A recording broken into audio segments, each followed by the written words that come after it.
တင်းဤအိမ်ရှင်သည်တင်းဤအိမ်ကိုလုံခြုံစိတ်ချရစေရန်အရေးကြီးသောမိဖက်ဖြစ်သည်ယုံကြည်မှုအပြတ်ပါစေဆက်ဆံရေးနှင့်အိမ်ချမ်းမြေကိုတည်ငြိမ်စေရန်ရှင်းလင်းသောဆက်သွယ်မှုသည်အရေးကြီးသည်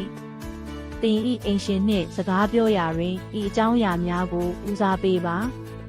ပြုပြင်ထိန်းသိမ်းမှုငှားစာချုပ်ငှားငွေပေးချေမှုများကိုဆွေးနွေးပါလုံခြုံရေးနှင့်အိမ်ကြီးချင်းဆိုင်ရာစိုးရိမ်မှုများကိုဖြေရှင်းပါတင်သည်ငှားငွေကိုအချိန်မီပေးချေ၍မရနိုင်ပါကတင်ဤအိမ်ရှင်ကိုအမြန်ဆုံးအတိပေးပါရိုးသားပြီးလေးစားပါဒီလမှာ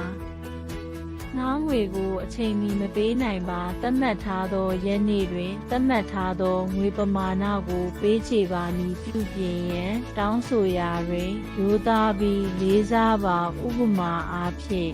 ဟယ်လိုအိမ်ရှင်ဤနာမည်ဒါကိုပြုပြင်ပေးနိုင်မလားကျေးဇူး